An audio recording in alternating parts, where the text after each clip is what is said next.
이야기는 한 남자가 쓰러진 적들의 산 위에 서 있는 눈 덮인 전쟁터에서 시작됩니다.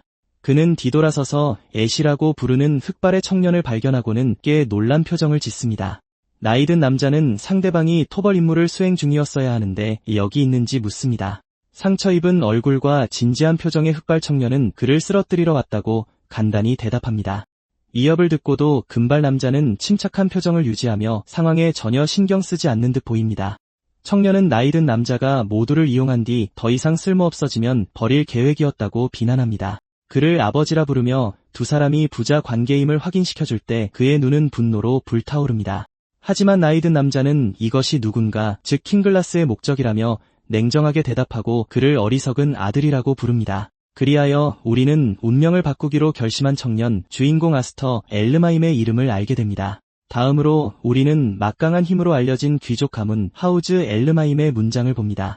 대륙 최고의 원수 가문으로서 그들은 왕가를 보호하기로 맹세했으며 그들의 수장은 로드 로데릭입니다. 그는 왕국에서 유일하게 7개의 날개를 소유한 자이며 한때 변덕으로 눈보라 속에서 어린 아스터를 구했습니다.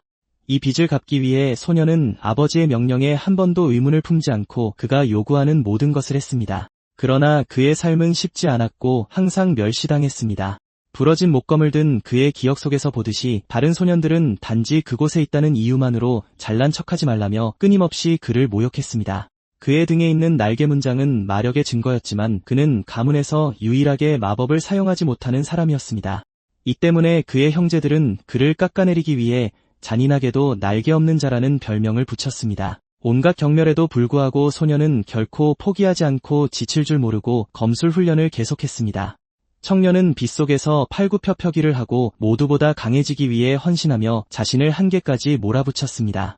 그가 이 모든 것을 한 이유는 언젠가 자신의 모든 헌신이 마침내 보상받을 것이라고 믿었기 때문입니다. 과거로 돌아가 우리는 주인공이 동료들과 함께 눈 덮인 숲에 있는 것을 봅니다. 갑자기 청년은 무언가 이상한 것이 다가오는 것을 알아차리고 나무 뒤에 숨습니다. 그리고 그는 자신의 일행이 포위된 것을 보고 충격을 받으며 이것이 매복인지 의심합니다. 현재로 돌아와 소녀는 자신의 충성심이 그런 식으로 배신당한 것에 대해 아버지에게 따지지만 영주는 도구는 기대를 가져서는 안 되며 그의 역할은 끝났다고 말하며 그를 경멸합니다. 아버지의 잔인한 말을 듣고 청년의 표정은 증오와 분노로 가득 찹니다. 그 말에 그는 한치의 망설임도 없이 자신을 배신한 남자를 공격할 준비를 하고 검을 든 채 돌진합니다. 청년은 여태껏 그 같은 사람을 믿었던 자신이 바보였다고 소리칩니다. 그 순간 그는 자신의 순진함을 한심한 바보라고 자책하며 강력한 일격을 날립니다. 하지만 영주는 그 공격에 거의 동요하지 않고 얼굴에 작은 상처만 입습니다. 갑자기 두 남자가 나타나 마력의 사슬로 주인공을 제압합니다. 그들은 붉게 빛나는 검으로 무자비하게 그를 공격하는 그의 형제들입니다. 흑발의 청년은 비겁한 공격에 의해 꼼짝 못하게 되고 상처를 입자 고통스럽게 비명을 지릅니다. 형제 중 한 명은 바닥에 쓰러진 그를 조롱하며 날개 없는 자는 영원히 날개 없는 자라고 말합니다.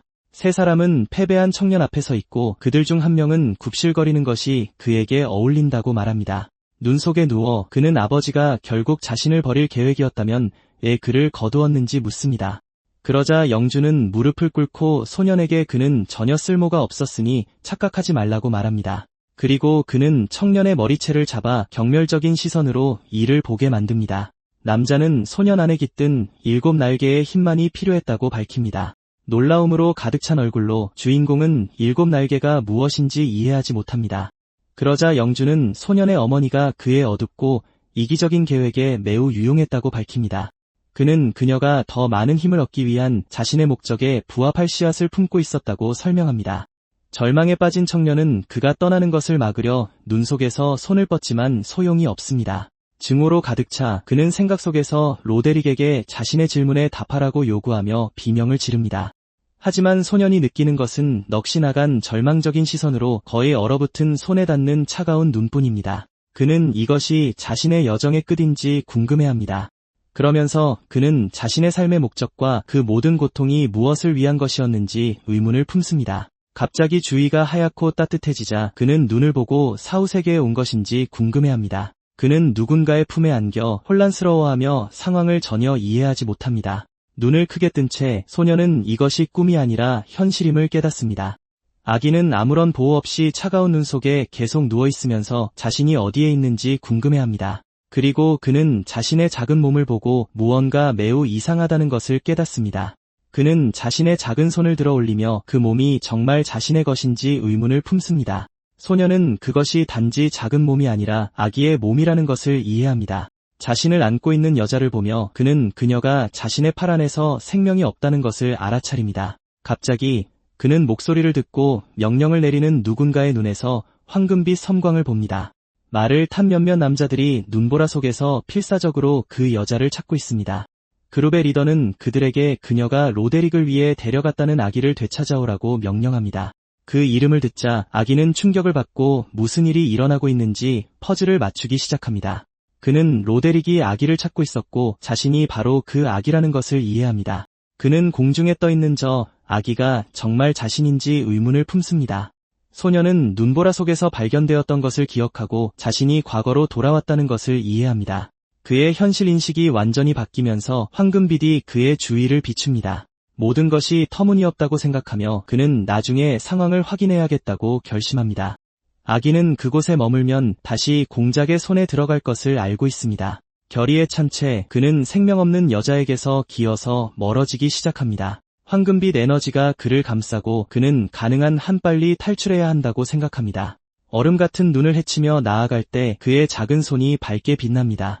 갑자기 숨이 차오르자 그는 제대로 숨을 쉴 수 없는 것에 좌절하며 끙끙거립니다. 그 노력으로 인해 그의 팔다리는 불타는 듯한 느낌이 들고 그는 눈 위에 흔적을 남깁니다. 굽실거리며 살아온 삶에도 불구하고 소녀는 스스로에게 살아남겠다고 맹세합니다. 로데릭을 향해 손을 뻗은 그의 비극적인 미래의 이미지가 그의 마음속에 나타납니다. 순수한 분노의 표정으로 아기는 로데릭에게 복수하겠다고 맹세합니다. 단지 아기임에도 불구하고 그는 광활하고 차가운 백색 공간을 계속해서 기어갑니다. 지친 소녀는 마침내 길에서 누군가의 발을 발견하고 정신을 잃습니다. 작은 흰머리 소녀가 땅에 누워있는 아기를 발견하고 아버지를 부릅니다. 그러자 회색머리의 남자가 나타납니다. 그는 헤이프리드 가문의 자작입니다. 그는 소년을 안아들고 그런 곳에서 아기가 무엇을 하고 있었는지 궁금해합니다. 남자의 품에 안겨 아기는 마침내 평화를 찾은 듯 보입니다.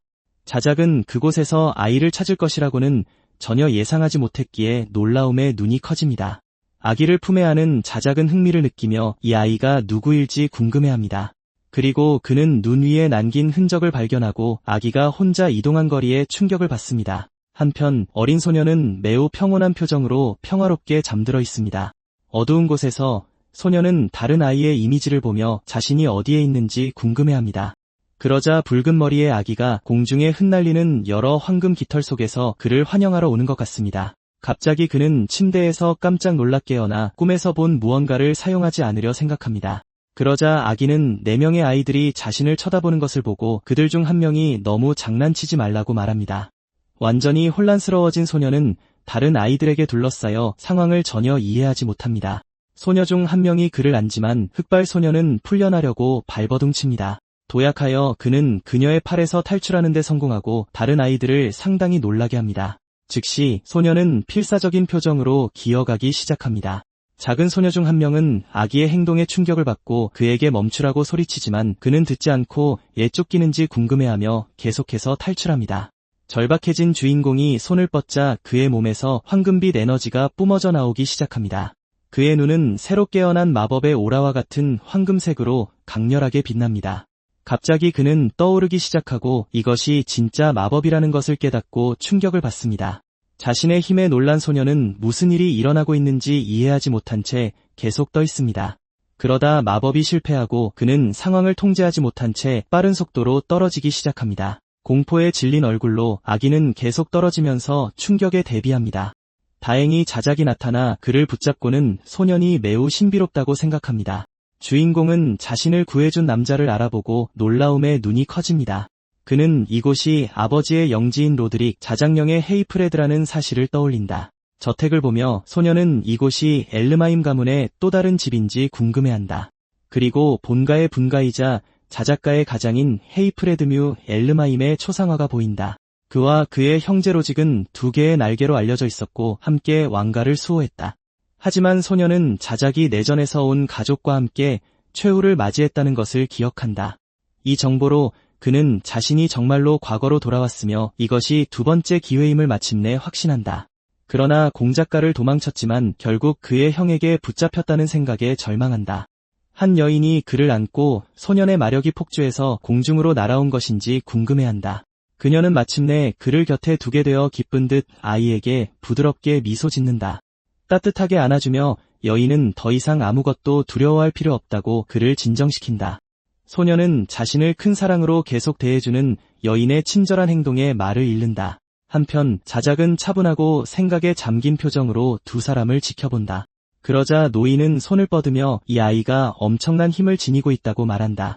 자신의 말을 증명하기 위해 그는 아기의 셔츠를 들어 올려 그의 말에 대한 증거로 문장을 드러낸다. 거울에 비친 모습을 통해 남자와 여자는 7날개의 상징을 알아보고 충격에 빠진다.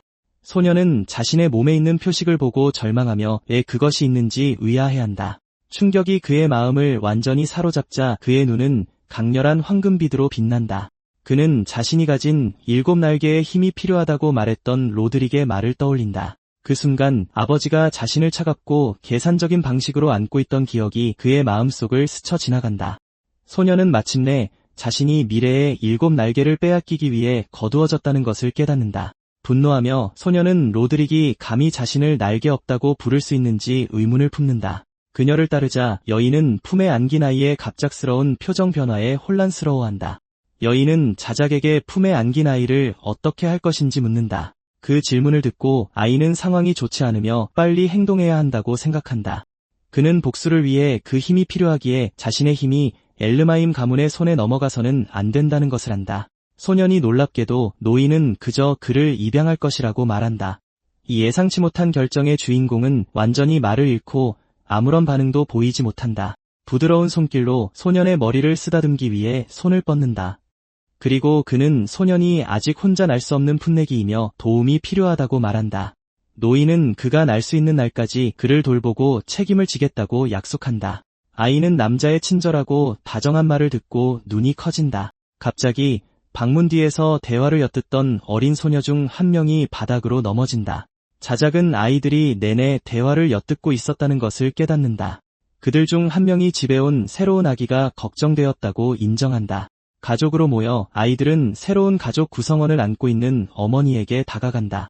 여인은 아이에게 미소 짓고 다른 딸이 그를 보고 싶어 궁금해하며 다가온다. 차분한 미소로 새로운 어머니는 품에 안긴 아기를 많은 사랑과 애정으로 바라본다. 그러자 그녀는 그를 들어 올리며 가문에 태어난 새로운 별의 이름인 아스터라고 부른다. 그리고 10년이 흐르고 화창한 날 자작가의 웅장한 저택이 보인다. 이제 나이가 든 헤이프레드 경은 집 입구에서 부하 중 한 명의 인사를 받는다. 액자 반사면에 한 청년이 손에 든 천으로 유리를 닦는 모습이 보인다. 다음으로 성장하고 자신감 넘치는 아스터가 허리에 검을 차고 마차에서 내린다. 청년은 붉은 머리의 젊은 여성을 마차에서 내리도록 도우며 그녀를 알핀 누님이라고 부른다. 젊은 여성은 그의 친절한 행동에 감사하며 우리는 그녀가 그를 환영했던 아기들 중 한 명이었음을 기억한다. 두 사람은 진지한 표정으로 함께 걷고 있으며 그는 자신의 목표에 매우 집중한 듯 보인다. 그들은 귀족들에게 매우 중요한 행사인 건무회로 가는 길이다. 이 연례 행사는 공작가가 주최하며 모든 귀족 무가를 한자리에 모은다. 각 가문이 힘을 과시하고 최고의 검객을 실전에서 시험하는 장소이다. 두 남매는 행사의 시작을 기다리는 다른 젊은 귀족들의 무리에 합류한다.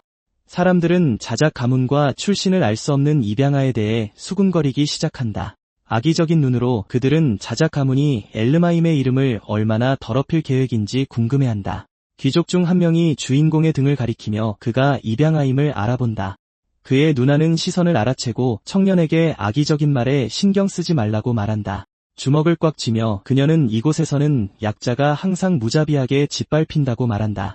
두 사람은 결연한 표정으로 나란히 서서 어떤 일이 닥치든 대비한다. 아버지는 이것이 귀족들 사이에서 자작 가문의 현재 위치라고 설명한다. 자작은 이 가혹한 현실을 양아들에게 보여주고 싶었다고 말을 잇는다. 진지한 표정으로 노인은 청년에게 이 상황에 실망했는지 묻는다. 하지만 자신감 있는 미소와 빛나는 눈으로 청년은 그들의 냉대에 신경 쓰지 않는다고 말한다. 소년의 아버지는 아들의 대답에 안도하며 웃고 그를 매우 자랑스러워하는 듯 보인다.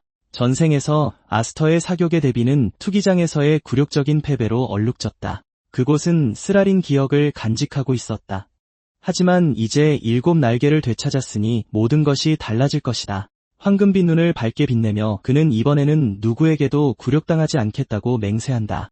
그리고 세 사람은 앞으로 닥칠 일에 대비하며 행사의 대연회장으로 향한다. 창문 너머로 두 젊은 귀족이 경멸적인 표정으로 자작 가문의 도착을 지켜본다. 흑발의 청년은 악의적인 시선을 느끼지만 개의치 않는다. 굳건한 발걸음으로 그들은 대비할 준비를 마치고 연회장 안으로 계속 나아간다. 자신감 있는 미소와 함께 그는 이번에는 영광스러운 사격에 대비를 할 것이라고 다짐한다.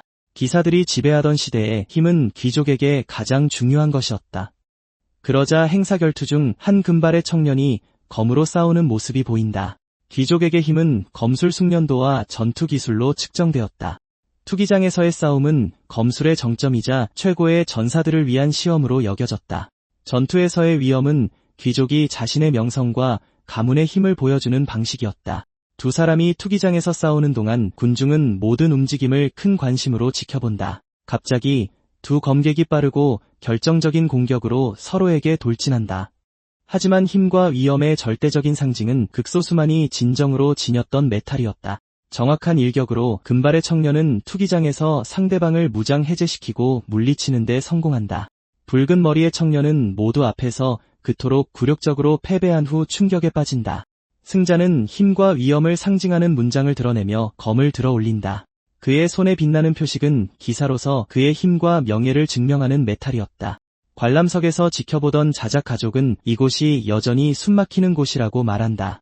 소녀 중 한 명이 이제 다른 언니들이 얘 축제에 오고 싶어 하지 않았는지 알겠다고 말한다. 주인공은 전생과 그곳에서 자신을 모욕했던 불량배들을 기억한다. 바로 그 행사에서 참패했던 기억이 그의 마음속으로 밀려온다. 그의 누나는 그의 표정 변화를 알아채고 그를 걱정하며 그의 이름을 부른다. 그녀는 첫 건무회라 긴장되냐고 묻지만 그는 부인하며 향수가 아니라 모든 것이 혐오스럽다고 말한다. 붉은 머리 소녀는 오빠의 예상치 못한 대답에 완전히 혼란스러워한다. 자작은 회의에 가야 한다며 아들에게 누나를 돌봐달라고 부탁한다. 소녀는 자신이 나이가 더 많다고 불평하지만 청년은 그녀가 덜렁댄다고 놀린다. 노인은 청년에게 이 시간을 이용해 다른 사람들과 새로운 관계를 맺으라고 조언한다. 하지만 떠나기 전에 그는 7날개에 대해 아무도 알지 못하게 하라고 경고한다. 아버지가 떠난 후 소녀는 자신의 힘을 숨기는 것이 말처럼 쉽지 않을 것이라고 생각한다. 갑자기 그는 연회장에 있는 다른 모든 귀족들의 적대적인 시선이 자신에게 향하는 것을 느낀다. 한숨을 쉬며 주인공은 이렇게 적대적인 분위기에서 사교 활동을 하는 것이 얼마나 어려운지 생각한다. 적대감에도 불구하고 그의 밝은 황금빛 눈에는 결연한 표정이 나타난다. 그의 누나는 그가 걸어가는 것을 보고 그렇게 서둘러 어디 가냐고 묻는다. 자신감 있게 청년은 이 근처에서 친구 좀 사귀러 간다고 대답한다. 그는 연회장 소파에서 쉬고 있는 젊은 귀족 무리에게 다가간다. 붉은 머리 소년 중 한 명이 그를 발견하고 무례하게 누구냐고 묻는다. 주인공은 태연하게 자신을 소개하며 댈러스 형님이라고 아주 차분한 어조로 부릅니다. 그러고는 자신의 풀네임을 아스타프 에라임이라고 밝히며 자신이 그의 동생이라고 말합니다.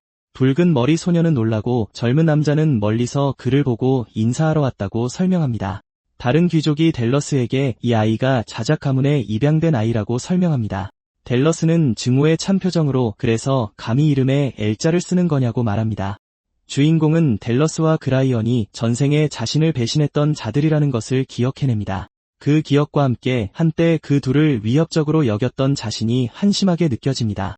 이제 그의 눈에는 그저 밝게 빛나는 무대에서 분장놀이를 하는 아이들처럼 보일 뿐 그의 누나가 어둡고 무거운 생각에서 그를 끌어내려는 듯 그의 이름을 부릅니다. 그녀는 그의 팔을 끌어당기며 인사는 이미 했으니 떠나자고 말합니다. 갑자기 붉은 머리 소년이 그녀의 이름을 부르자 그녀는 그가 자신을 알아챈 것에 긴장합니다. 그는 비웃는 미소로 그녀에게 아직도 아버지 뒤에 숨어있냐고 묻습니다. 그는 가문의 본가에서 내린 명령이라며 그녀에게 합류하라고 하지만 젊은 여성은 거절하며 가문 사이에 주종 관계는 없다고 말합니다. 주인공은 그녀의 팔을 잡고 잠시만 기다려달라고 하며 그녀가 떠나는 것을 막습니다. 그는 그녀의 손목을 단단히 잡고 아직 저들과 할 이야기가 끝나지 않았다고 말합니다. 검은 머리의 젊은 남자는 진지하고 결연한 표정으로 그 무리를 향해 돌아섭니다. 붉은 머리 남자는 사악한 표정으로 소년이 자기들이 모르는 뭔가를 아느냐고 묻습니다. 그러자 그는 왕조차 지키지 못한 기사였다며 소녀의 아버지를 모욕합니다. 그 귀족은 남자가 책임을 지고 자신의 형제에게 팔을 잘렸다고 계속 말합니다. 그는 자신의 핏줄에 패배자의 피가 흐르지 않아 다행이라고 말하며 말을 마칩니다. 분노에 찬 붉은 머리의 젊은 여성이 당장 아버지에 대해 한 말을 취소하라고 그에게 소리칩니다. 그녀는 망설임 없이 그의 얼굴에 음료를 뿌리며 모욕을 용납하지 않겠다고 말합니다. 젊은 남자는 그녀를 모욕하며 그녀 같은 딸을 둔 아버지가 매우 실망했을 거라고 말합니다. 그는 증오에 찬 표정으로 이곳은 무도회장이 아니니 처신을 잘하라고 경고합니다. 그 귀족은 그녀를 모욕하며 다음에는 젖어도 상관없는 누더기를 입고 오라고 말합니다. 갑자기 주인공이 다가와서 행사장에 도착하기 전에 걱정했었다고 말합니다. 그는 그들의 얼굴을 다시 보고도 아무런 분노를 느끼지 못할까 봐 두려웠다고 밝힙니다. 그는 결연한 표정으로 옆에 있는 귀족 중 한 명에게서 냉정하게 병을 집어듭니다. 그는 누나를 보며 다시 그들을 마주하게 되어 오히려 다행이라고 말합니다. 그러자 젊은 남자는 병을 공중으로 던지며 도발적인 어조로 댈러스의 주의를 끕니다. 붉은 머리 귀족은 병이 자신을 향해 빠르게 떨어지는 것에 거의 반응할 시간이 없습니다. 하지만 그는 재빠른 움직임으로 공중에 있는 병을 베어버리고 다시 만나서 반갑다고 말합니다. 그 귀족은 음료에 흠뻑 젖고 젊은 남자의 행동에 충격을 받습니다. 그는 검을 손에 들고 양형을 마주하고 다른 한 명은 필사적으로 그를 부릅니다. 젊은 남자는 손가락에 묻은 음료를 맛보고 그것이 그냥 포도 주스였다는 것을 깨닫습니다. 그는 사악한 미소를 지으며 그 음료가 그처럼 버릇없는 귀족에게 딱 어울린다고 말합니다. 3년 전 과거로 돌아가 한 목소리가 싸움 중에 젊은 남자에게 버티라고 합니다. 그의 누나 중 한 명이 필사적으로 울며 다른 사람들을 다치게 하려는 거냐고 묻습니다. 황금빛 에너지는 통제 불능 상태가 되어 그 순간 그와 함께 있던 어린 소녀들을 겁먹게 합니다. 7 날개의 힘이 위험하게 폭발하고 그는 그것이 그렇게 강할 줄은 상상도 못했습니다. 자작은 매우 걱정스러운 표정으로 그 힘이 정말로 통제될 수 있는지 궁금해합니다. 그는 소년과 자기 자신이 그 거대하고 위험한 힘을 통달할 수 있을지 의문을 품습니다. 현재로 돌아와 한 경비병이 나쁜 소식을 가지고 자작의 회의실로 뛰어 들어옵니다. 나이든 남자는 무슨 일이냐고 묻습니다. 회의가 한창인 가운데 경비병은 본가와 에라인 분가의 아이들이 지금 결투 중이라고 밝힙니다. 그 소식을 듣자 두 가문의 수장들은 매우 심각하고 긴장된 표정을 짓습니다. 자작은 망설임 없이 일어나 무슨 일이 일어났는지 보려고 방 밖으로 달려나갑니다. 그의 딸은 그를 보고 그렇게 서두를 만큼 심각한 일이 무엇인지 묻습니다. 본가의 귀족 중 한 명이 젊은이들 사이에 싸움이 벌어지는 것을 보고 미소 짓습니다. 그는 에라임 가문 형제들 간의 싸움은 매일 볼 수 있는 것이 아니라고 말합니다. 공작과 자작이 그 장면을 지켜봤고 그들 중 한 명은 싸움의 결과에 따라 달라질 것이라고 생각하며 다른 귀족들 또한 걱정과 호기심 어린 표정으로 그 상황을 지켜봅니다. 공작은 사악하게 미소 지으며 이 축제가 곧게 혼란스러워질 수 있겠다고 생각합니다.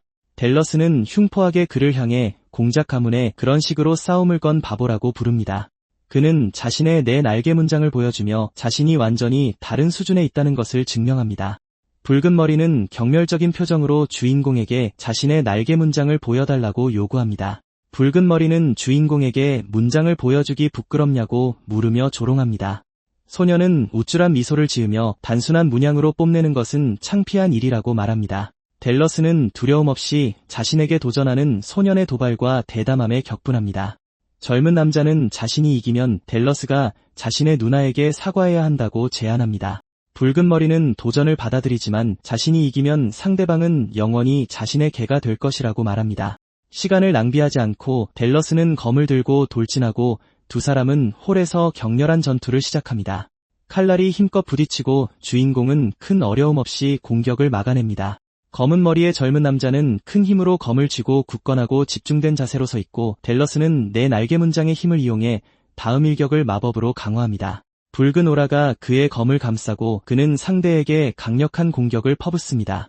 멀리서 그 장면을 본 그의 누나는 결과에 대해 매우 걱정스러운 표정으로 그의 이름을 비명처럼 외칩니다. 한편 공작은 미소를 지으며 싸움을 지켜보고 아들의 검술은 아직 미숙하지만 문장의 마력이 검술의 부족함을 보완해준다는 것을 알고 있다고 생각합니다.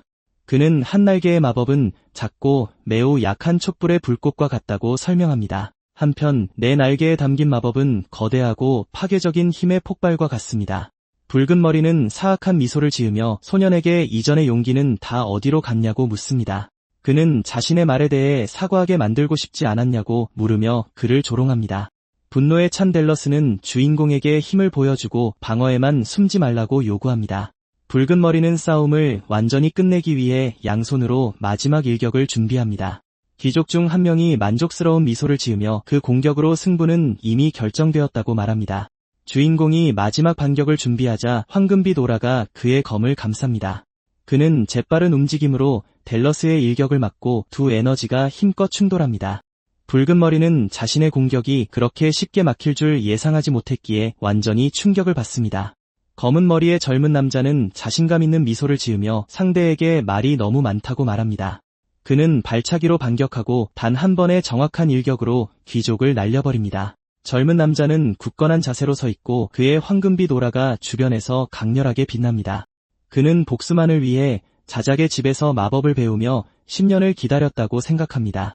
델러스와의 싸움을 계속할 준비를 하는 그의 눈은 결의로 빛납니다. 망설임 없이 젊은 남자는 상대에게 빠르고 강력한 연속 공격을 가하며 전진합니다. 붉은 머리는 자신을 방어할 수 없어 완전히 압도당한 채 무릎을 꿇고 맙니다. 다른 형제는 델러스가 저렇게 밀리는 것을 믿지 못하며 충격받은 채 그 장면을 지켜봅니다. 그러자 녹색과 노란색의 에너지가 압도적인 힘으로 귀족을 뒤로 밀어냅니다. 필사적으로 그는 자신이 내 날개이며 아스터 같은 자에게 패배할 수 없다고 외칩니다. 하지만 주인공은 상대의 힘에 아랑곳하지 않고 차가운 시선으로 그를 마주합니다. 그는 붉은 머리 귀족을 향해 돌진하는 또 다른 강력한 일격을 날립니다. 다른 귀족들은 놀라며 소년이 정말 저렇게 싸움에서 이길 것인지 궁금해합니다. 모두가 충격을 받고 에라임 가문에 아직도 그와 같은 괴물이 있다고 말합니다. 젊은 남자는 집중된 시선으로 상대에게 숨 쉴 틈도 주지 않고 공격을 계속합니다. 자작은 딸 옆에서 걱정스럽게 그 장면을 지켜보며 상황이 좋지 않다고 말합니다. 분노로 가득 찬 얼굴로 델러스는 상대의 압도적인 힘에 저항하려 했습니다. 그 순간 자작이 자신의 형제에게 중상을 입었던 기억이 소년의 마음속을 스쳐 지나갑니다. 그 남자는 그의 친척이 아무것도 하지 못하고 패배하여 쓰러지는 동안 광적으로 웃고 있었습니다. 분노로 빛나는 눈으로 주인공은 훨씬 더 강력한 황금빛 오라를 방출합니다. 필사적으로 델러스는 멈추라고 소리치지만 젊은 남자의 분노는 통제 불능 상태가 된 것 같습니다. 그 장면을 본 객석의 가족들은 그가 너무 멀리 가지 않도록 막기 위해 그의 이름을 외칩니다. 거대한 에너지 폭발이 붉은 머리 귀족을 엄청난 힘으로 뒤로 날려버립니다. 공작은 팔짱을 낀 채 아들에게 신경 쓰지 않는 듯 그저 장면을 지켜볼 뿐입니다. 주인공은 공격을 멈추고 상대 바로 앞당에 검을 꽂습니다. 땅에 쓰러진 델러스는 겁에 질려 있고 소년은 다음번엔 누더기를 입고 오라고 말한다. 차갑고 우월한 표정으로 소년은 그에 대한 경멸을 드러내며 사촌이라 부른다.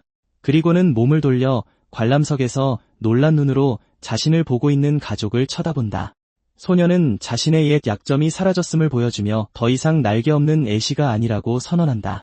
자신감 있는 미소를 지으며 이 사실을 깨닫고 마침내 마음이 완전히 정리되었다고 생각한다.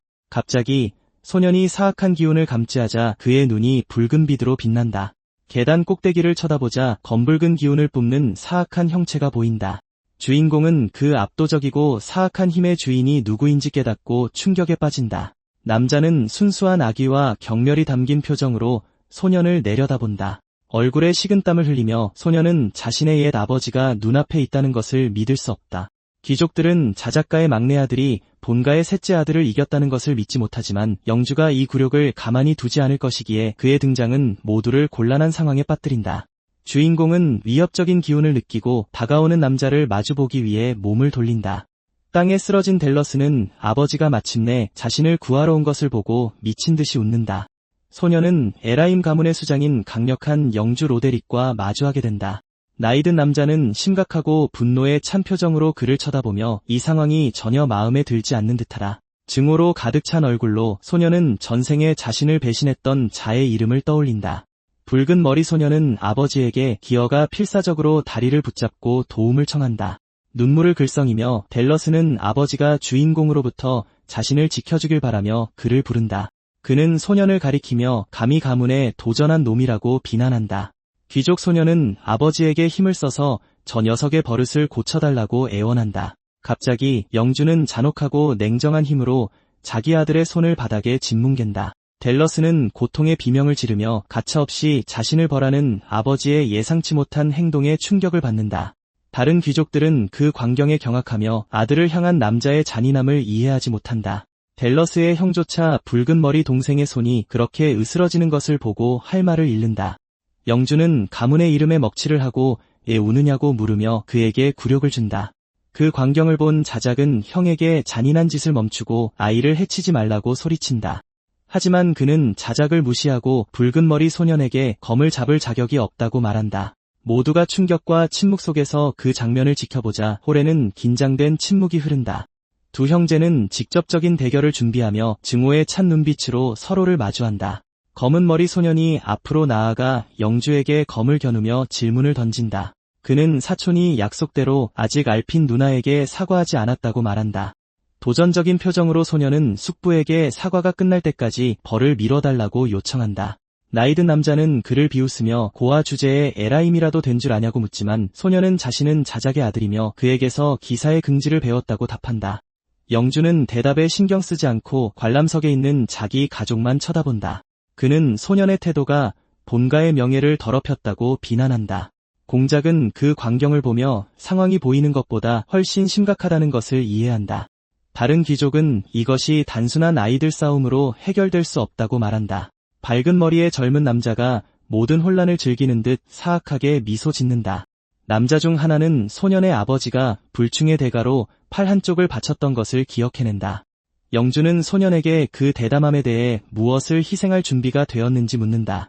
소년은 예를 갖추면서도 눈에는 조금의 두려움도 없이 대답을 준비한다. 그는 이것이 말다툼이 아니라 모욕의 검으로 답하는 결투였다고 말한다. 나이든 남자는 소년의 도전적인 말을 듣고 화를 낸다. 소년은 영주의 말을 되받아치며 아무것도 포기하지 않을 것이라고 말한다. 그 광경을 본 알핀은 물러서지 않고 숙부와 맞서는 동생을 몹시 걱정한다. 밝은 머리의 귀족은 재미있어하며 소년이 겨우 10살이라고 말한다. 영주는 눈앞의 소년의 대담함의 분노로 눈가가 경련한다. 그는 상황을 파악하고 소년과의 대결을 준비하며 검을 뽑는다. 그는 소년에게 결투를 위해 전투 자세를 취하라고 명령한다. 주인공은 영주에게 결투를 신청받을 줄은 몰랐기에 충격을 받는다. 갑자기 나이든 남자가 터무니없는 속도로 그를 향해 돌진한다. 영주의 일격이 바닥을 부수고 충격으로 거대한 구덩이를 만든다. 그의 누나는 겁에 질려 아무것도 돕지 못한 채 그 광경을 지켜본다. 절박해진 자작은 그를 멈추기 위해 형의 이름을 외친다. 그 순간 소년의 양아버지가 뛰어들어 영주의 공격을 막아선다. 두 검이 홀중앙에서 엄청난 힘으로 격돌한다. 두 형제는 불꽃 튀는 격렬한 전투를 시작한다. 격돌 후 자작은 아들이 괜찮은지 확인하기 위해 달려간다. 갑자기 바닥에서 얼음 기둥이 솟아올라 양쪽을 갈라놓는다. 나이든 남자는 방금 무슨 일이 일어났는지 이해하지 못하고 혼란스러워한다. 상처 입은 주인공은 힘겹게 일어나지만 여전히 서 있다. 그의 얼굴은 다쳤지만 눈은 순수한 결의로 불타오른다. 영주는 멀리서 경멸의 눈빛으로 그 광경을 지켜볼 뿐이다. 그는 몸을 돌려 중앙홀을 나가기 시작한다. 자작은 달려가 소년이 바닥에 쓰러지기 전에 붙잡는다. 지친 나이든 남자는 몹시 걱정스러운 표정으로 그의 이름을 부른다. 다친 얼굴로 소년은 누나와 약속을 지켰다고 말한다. 감동한 자작은 싸움에서 정말 훌륭했다고 그를 칭찬한다. 로데릭은 아무 말 없이 몸을 돌려 계단을 올라가고 그의 아들이 바로 뒤따른다. 이쪽에서 귀족 중 하나가 공작이 상황을 해결하기 위해 매우 유치한 수를 썼다고 말한다. 만약 소년이 이기게 뒀다면 가문의 명예가 땅에 떨어졌을 테니 공평한 거래였다고 말한다. 위대한 영주와 맞서면서도 소년은 굳건히 버텼고 그곳에서 떠오르는 샛별이 되었다. 귀족은 에라임 가문이 둘로 갈라질까 봐 조마조마하며 지켜봤다고 인정한다. 그러자 한 노인이 세상을 가를 수 있는 폭풍과 함께 격동의 화살이 다가오고 있다고 말한다. 한편 자작은 다친 소년을 안고 있고 그의 누나는 홀에서 그를 돕기 위해 필사적으로 달려온다. 얼마 후 화창한 날 저택 밖에서 여러 남자가 훈련하는 모습이 보인다. 몇몇 기사들이 감명받은 듯 놀란 표정으로 훈련을 지켜본다. 그때 주인공은 목검으로 훈련하며 어려움 없이 상대를 물리친다. 싸움을 지켜보던 기사 중 하나는 소년의 실력에 충격을 받고 정말 대단하다고 말한다. 검은 머리 소년은 훈련에 집중하고 있고 남자는 그를 아스터 도련님이라고 부른다. 다른 기사는 그가 실력이 뛰어나고 겨우 10살이라는 게 무서울 정도라고 말한다.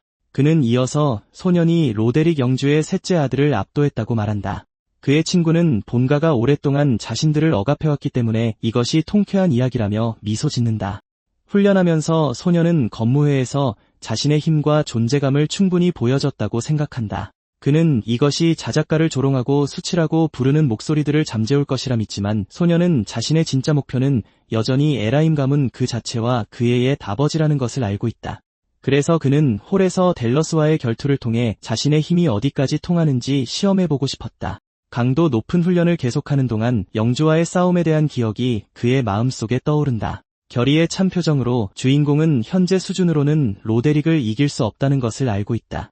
그는 날개 문장이 단지 잠재된 마력의 척도일 뿐이며 아직 7개를 모두 사용할 수 없다고 생각한다. 소년은 힘을 가지고 태어났어도 사용할 수 없다면 소용없으며 그것을 낭비된 잠재력이라고 부른다. 재빠른 움직임으로 소년은 훈련을 계속하며 검을 들고 상대에게 돌진한다. 기사와의 싸움에 완전히 집중하자 그의 눈이 강렬한 황금빛으로 빛난다. 정확한 일격으로 주인공은 남자의 검을 부러뜨리고 다음은 누구냐고 소리친다. 다른 모든 기사들은 이미 소년에게 완전히 패배하여 바닥에 쓰러져 있다. 갑자기 멀리서 그 광경을 지켜보던 목소리가 또 못된 짓을 하고 있는지 묻는다. 그때 그의 누나 알핀이 나타나 그에게는 한계가 없다며 아버지가 부르신다고 말한다.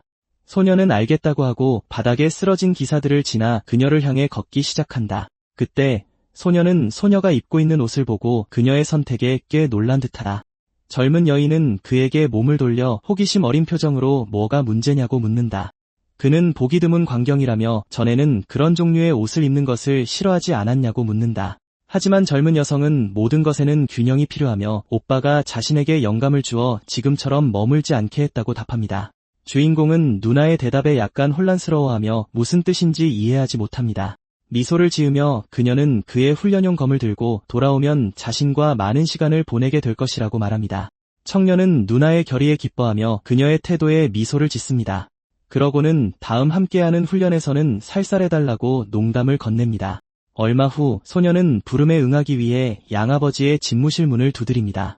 실례합니다 하고 방에 들어서자 매우 심각한 표정으로 책상에 앉아있는 자작을 발견합니다. 청년은 그에게 무슨 일이냐고 묻고 남자는 그저 소년에게 앉아서 이야기 좀 하자고 말합니다. 소파에 앉아 주인공은 차분한 표정으로 아버지의 말을 기다립니다.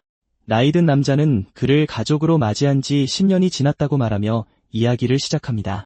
그는 이 일을 위해 소년이 좀 더 클 때까지 기다릴까 생각했다고 말을 잇습니다. 그때 자작이 테이블 위에 반지를 놓자 소년은 충격받으며 그것이 무엇이냐고 묻습니다.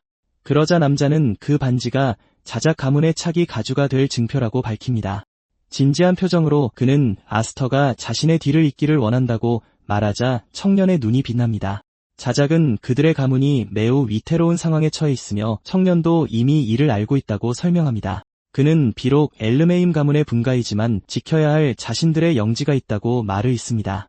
진지한 표정으로 남자는 차기 가주의 자리를 영원히 비워둘 수는 없다고 말합니다. 그러자 청년은 누나들도 아버지의 이 갑작스러운 결정에 동의하는지 묻습니다. 나이든 남자는 누나들을 만날 기사 아카데미에서 모두에게 말할 것이라고 대답합니다. 청년은 다른 누나들인 말파와 쿠도를 떠올리며 그들도 이 소식을 알게 될지 궁금해합니다. 속으로 소년은 미소를 지으며 그들은 기뻐하지 않을 것이고 특히 쿠도는 더 그럴 것이라고 생각합니다.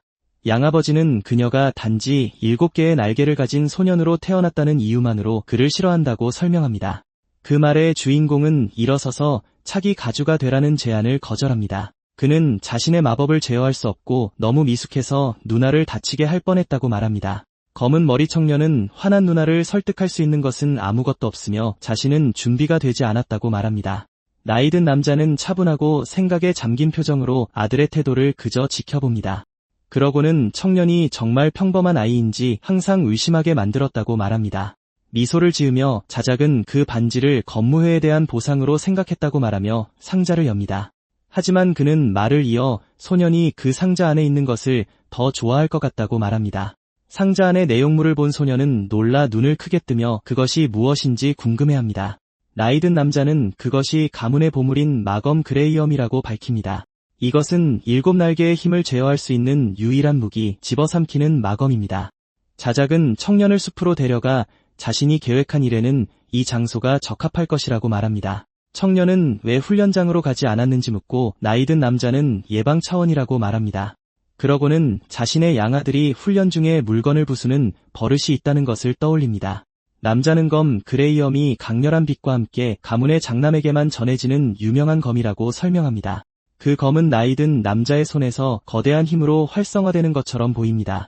주인공은 무슨 일이 일어나고 있는지 이해하지 못한 채 그 광경을 보고 완전히 충격에 빠집니다.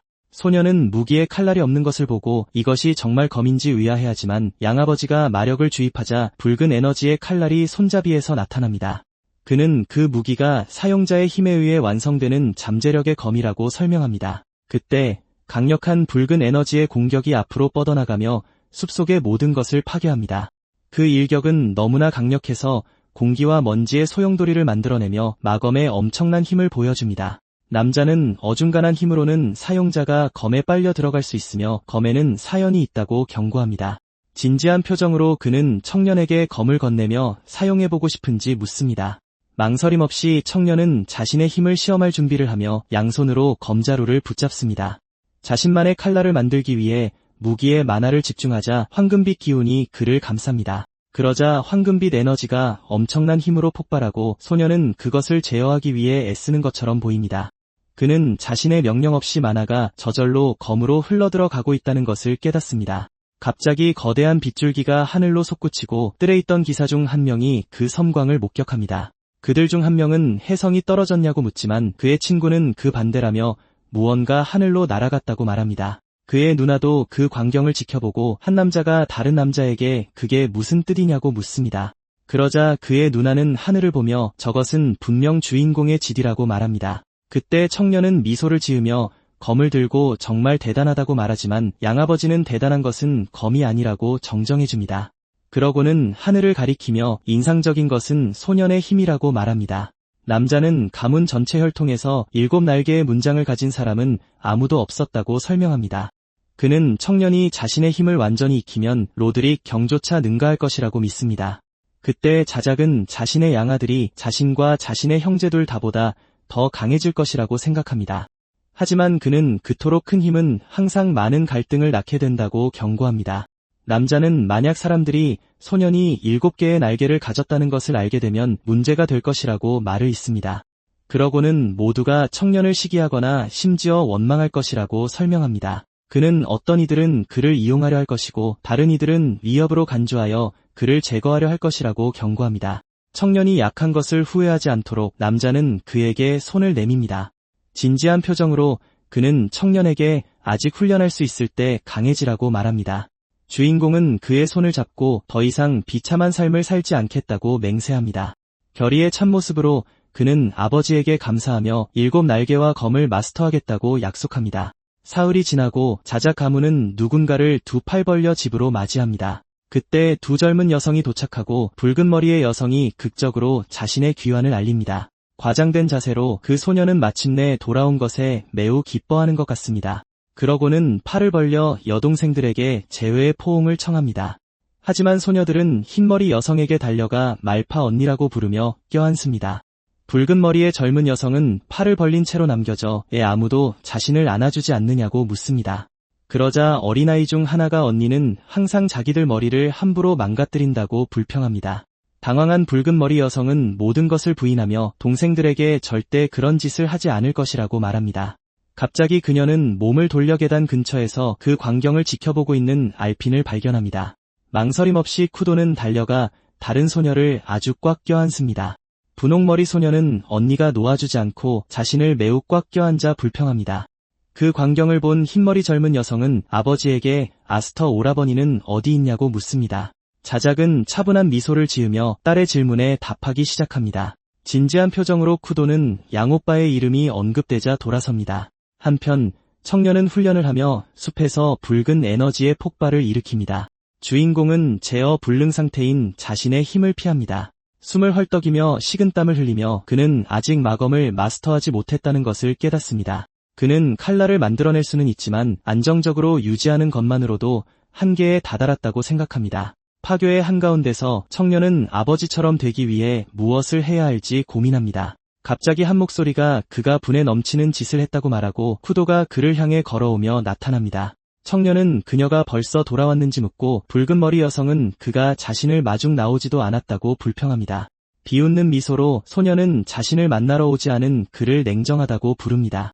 그러고는 그가 자신이 특별하다고 생각한다고 비난하며 법무회에 대해 들었다고 말합니다. 하지만 청년은 그녀와 그녀의 기사 견습생으로서의 임무도 마찬가지라고 대답합니다. 그는 그녀가 올해의 명예기사 훈장을 받은 유일한 사람이라고 말을 맺습니다. 붉은 머리 소녀는 그 정도도 이루지 못한다면 아버지를 결코 계승할 수 없을 것이라고 말합니다. 그러고는 그가 자신 때문에 후계자 제안을 거절했는지 묻습니다. 청년은 아버지가 문제를 일으켰다고 생각하며 그럴 의도는 아니었다고 말합니다. 그는 단지 아직 그런 책임을 맡을 자격이 없다고 느꼈을 뿐이라고 설명합니다.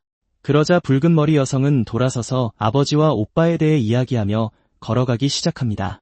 그녀는 자신의 꿈이 무엇인지 알면서도 그렇게 행동하는 것이 짓궂다고 그를 비난합니다. 검은 머리 청년은 누나의 반응에 완전히 혼란스러워합니다. 갑자기 소녀가 검으로 공격하여 그의 방향으로 에너지 참격을 날립니다. 그 공격은 공기를 가르며 앞으로 돌진하여 경로에 있는 나무를 파괴합니다. 청년은 깜짝 놀라 나무 줄기가 폭발하는 것을 간신히 피합니다. 그는 화를 내며 왜 아무 말도 없이 갑자기 공격했냐고 묻는다. 붉은 머리의 누나는 오랜만이니 실력을 좀 시험해보려 했을 뿐이라고 대답한다. 자신만만한 미소를 지으며 그녀는 다음번엔 전력을 다해 공격하겠다고 경고한다. 주인공은 자신의 검이 아직 미완성이라고 반박하려 하지만 그녀는 전장의 적에게도 같은 변명을 늘어놓을 거냐며 쏘아붙인다. 흑발의 소녀는 그 질문에 놀라며 적이라는 단어를 곱씹는다. 그녀는 기사라면 항상 준비가 되어 있어야 하며 망설인다면 짓뭉개 버리겠다고 말한다. 그녀가 다시 돌진하자 소녀는 설마 장난이겠지 하고 생각한다. 불안정한 마력을 제어하는 것만으로도 이미 한계라고 그는 생각한다. 하지만 누나가 진심이라는 것을 깨닫고는 어쩔 수 없이 자신의 힘을 방출한다. 이윽고 두 남매의 검이 부딪히고 소녀는 그녀가 정말 자신을 끝장낼 생각이라며 절망한다.